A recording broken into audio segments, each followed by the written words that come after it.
कि हम लोगों को जेल में डाल देंगे तो डर का माहौल बन जाएगा, छात्र नौजवान अपनी बात कहना भूल जाएंगे। तो ये साबित हो गया हम लोग के जेल में जाने के बाद भी जिस तरीके से छात्रों का खौफ सरकार के अंदर गया कि प्रधान को इस्तीफा देना पड़ गया। अगर प्रधान इस्तीफा नहीं दिए होते तो प्रधानमंत्री नहीं बचते।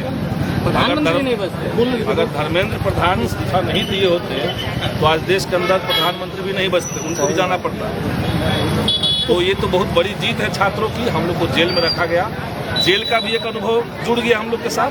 पहली बार जेल गए हैं? पहली बार जेल गए हैं। आपको जेल में कब मालूम चला कि धर्मेंद्र प्रधान ने इस्तीफा दिया? देखिए किस तरह के आरोप में उठाए गए। पूरे आंदोलन के दौरान एक जगह भी कहीं कोई हिंसात्मक घटना में हम लोग का हाथ नहीं था, बल्कि हम लोग कंट्रोल कर रहे थे और लगातार मीडिया के साथियों के सामने। इसके बावजूद जिस तरीके से फर्जी मामले बनाए गए और एक नहीं 10-10 केस किया गया, आप लोग को ये भी बताएंगे। हमारे ऊपर जो केस हुए, धनंजय हैं आइसा के अध्यक्ष बिहार के, इनके ऊपर जो केस हुए, एक केस नहीं हुए, 8-10 केस में सरकार ने चाहा कि खौफ बना दें, डर बना दें, लोग लड़ना छोड़ दें, छात्र नौजवान अपनी बात कहना छोड़ दें। और ये समझ लीजिए कि जो छात्रों का आंदोलन हुआ, सड़क पे जो लोग निकले, केवल नीट पेपर लीक का मामला नहीं है। छात्रों के अंदर जो आक्रोश है, जो गुस्सा है, सरकार से नाराजगी है, वो बहुत पुरानी है। वो तमाम सवालों को लेकर के। संदीप जी, 2 जीत हुई है। एक तो धर्मेंद्र प्रधान ने इस्तीफा दिया और दूसरी सबसे बड़ी जीत कि छात्रों को रिहा कर दिया जाएगा।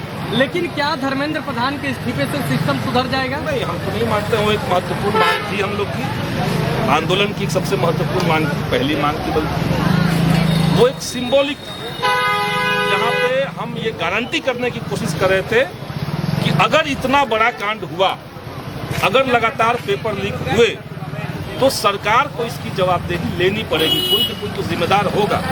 ऐसा नहीं हुआ कि पेपर लीक हो गया, 21 बच्चों ने आत्महत्या कर ली और इसकी जवाबदेही किसी की नहीं बनेगी। तो एक तो जवाबदेह सरकार के अंदर से हम लोगों ने चुना।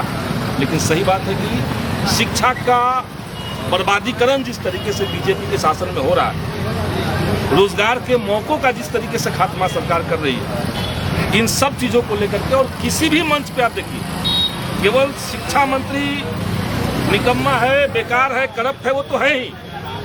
तमाम विभागों के अंदर क्या चल रहा है, विदेश मंत्री कैसा है, रक्षा मंत्री कैसा है, पेट्रोलियम मंत्री क्या कर रहा है, पूरे देश को बर्बाद करने के लिए मोदी सरकार का पूरा मंत्रिमंडल जवाबदेह है। और सबके सर्वा मोदी जी हैं। बच्चों पे जो जिस तरीके से लाठीचार्ज हुआ, जिस तरीके से दिल्ली में महिलाओं के प्राइवेट पार्ट्स में डंडे डाले गए पुलिस के द्वारा, वीडियो सब वायरल है। तो देश का गृह मंत्री इस पर चुप्पी क्यों साधे हुए? देश का लोकतंत्र का मंदिर जिसको संसद कहते हैं, आज संसद भवन में जिस तरीके से विपक्ष ने अपनी बात कही, क्यों गृह मंत्री ने जवाब नहीं दिया? ये सब बातें देश के युवा, देश के नौजवान देखते हैं, समझते हैं और वो इस सरकार से सवाल पूछना चाहते हैं। आप उनको केवल धर्मेंद्र प्रधान का इस्तीफा से सोचिए कि खामोश हो गया, तो अभी हम लोग केवल कह रहे हैं। बड़ी लड़ाई की ये शुरुआत हम लोगों ने किया है। अभी बिहार के अंदर आंदोलन और तेज होगा, संघर्ष और बढ़ेगा।